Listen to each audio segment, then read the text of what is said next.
વાઘોડિયાના અંટોલીમાં causeway પર પાણી ફરી વળ્યા છે। તામસી નદીના પાણી કોઝવે પર ફરી વળ્યા। અંટોલીથી ડભોઈ જવાનો રસ્તો બંધ કરવામાં આવ્યો છે। ગ્રામજનોને 10 કિલોમીટર ફરીને જવાનો વારો આવ્યો છે, ત્યારે તામસી નદી પર બ્રિજ બનાવવા માટે ગ્રામજનો દ્વારા માંગ કરવામાં આવી રહી છે।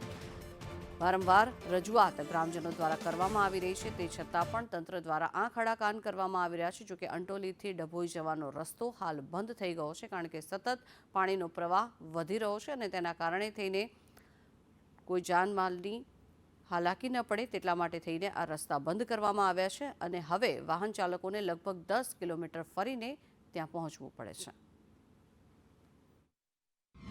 વધુ વરસાદ પડવાના કારણથી ખેડૂતોને સામે જવાના ઘણી બધી મુશ્કેલીઓ પડે છે અને નોકરિયાતોને પણ મુશ્કેલીઓ પડે છે। એમને જવું હોય તો વાઘોડિયા 15 કિલોમીટર ફરીને જવું પડે છે।